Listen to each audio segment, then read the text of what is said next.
You know that moment when everything seems fine? Not dramatic, not intense, not chaotic, just good, calm, easy. And then the other person suddenly becomes a little quieter, a little more distant, not gone, just not fully there anymore. And you're sitting with this strange feeling like, wait, did I miss something? Or did nothing happen at all? That's usually when people start spiraling. They replay conversations, they check messages, they wonder if they said something wrong or didn't say something important enough. And what makes it especially confusing is that, objectively, nothing bad happened. No fight, no pressure, no emotional scene. Things were actually going well, which is why avoidant distancing feels so disorienting. It doesn't follow the normal logic we expect from relationships. We're taught that people pull away when something goes wrong. Avoidants often pull away when something goes right. And that's what I want to talk about today. Avoidants are not mysterious creatures. They're not cold. And they're definitely not sitting there plotting emotional confusion. Most of the time, they're just reacting, automatically, to closeness. For an avoidant nervous system, closeness isn't neutral. It's activating. And usually it's activating in a very specific way. When feelings deepen, something inside them goes, okay, this is starting to matter. And that's the moment where anxiety quietly enters the room. Not panic, not fear in the dramatic sense, more like internal tension. A sense of being crowded emotionally, like too many tabs suddenly opening in the brain. If you look closely, avoidant distancing almost always starts around the same point, when connection becomes consistent, when expectations could appear and emotional safety starts to form. And here's the important thing. It's not about you doing something wrong. It's about what closeness represents to them. Usually it's a combination of a few things. 1. Closeness feels like loss of autonomy, not because you're controlling, but because, emotionally, closeness used to come with pressure, expectations, someone wanting more than they could give. 2. They feel responsible for other people's emotions, even when no one asked them to be. So when someone starts caring, they don't just feel warmth, they feel obligation. 3. They don't fully trust calm. Chaos feels familiar. Calm feels unfamiliar. Sometimes calm even feels like something is about to go wrong. And 4. Distance is how they regulate. When emotions get louder, space turns the volume down. Pulling away isn't rejection, it's relief. That's why it can look so contradictory from the outside. They like you, they enjoy you, and at the same time, they need distance from the very thing they're drawn to. Now, this is usually the moment where people start doing a lot, explaining, clarifying, trying to emotionally smooth everything out, saying things like, I just want to talk about where we're going, or I want to make sure we're on the same page, which sounds reasonable, and sometimes it is. But for avoidance, that often adds pressure instead of safety. Because emotional intensity, even kind, well-intentioned intensity, is exactly what their system is trying to reduce. So what actually helps is not becoming colder. It's becoming lighter, lowering the pressure, not the honesty. Saying what you feel without turning it into a big emotional moment. Same message, softer delivery. No dramatic soundtrack in the background. Consistency helps a lot. Not constant closeness, just reliability.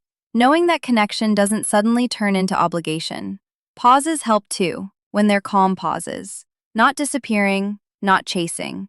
Just staying emotionally steady. And something people underestimate a lot, humor helps. Playfulness helps. Lightness helps.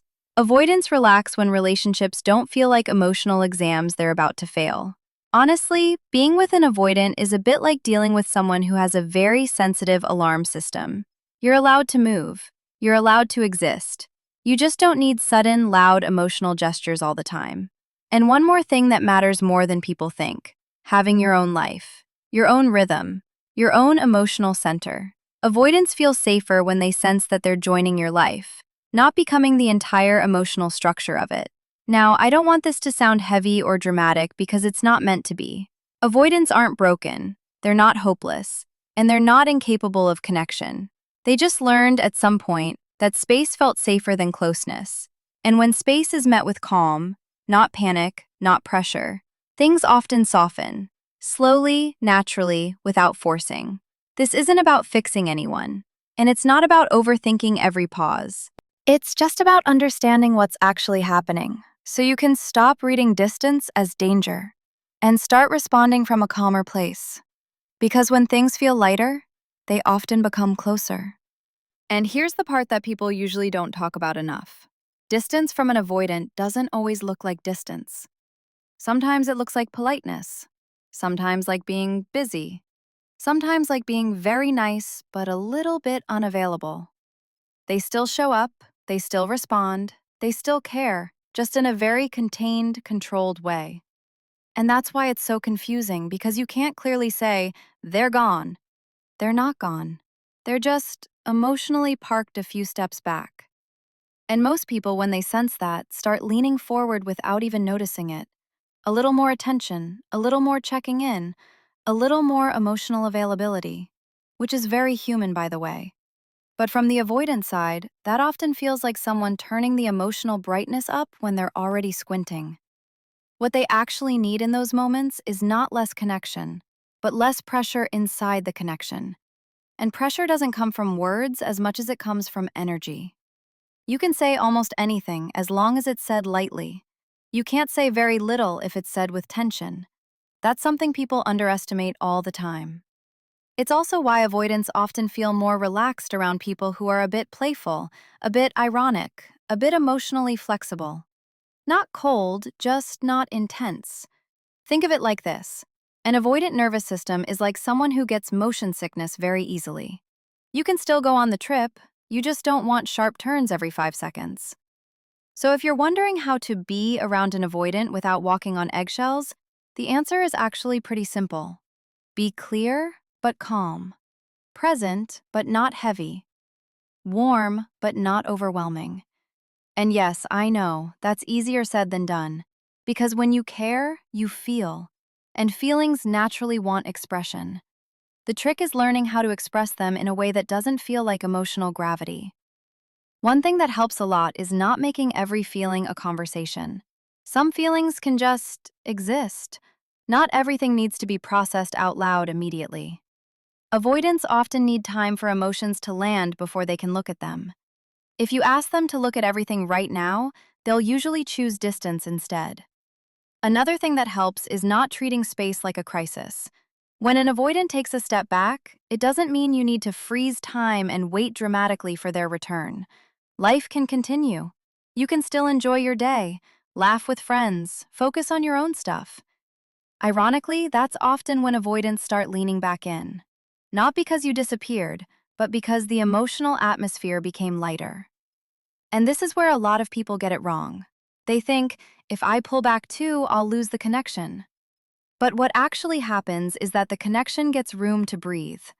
Avoidants don't want to be chased. They also don't want to be abandoned. They want to feel that closeness is available, but optional. That's the sweet spot. It's also why humor is such a powerful tool in these dynamics. A joke, a playful comment, a bit of self-irony. Those things signal emotional safety without demanding anything in return. Avoidants often open up more in moments of shared laughter than in serious heart-to-hearts, which is unfair, I know, but also very human. And let's be honest for a second.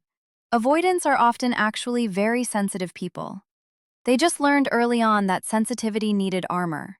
Distance became that armor. So when you meet them with softness instead of urgency, curiosity instead of pressure, they don't suddenly transform, but they do relax.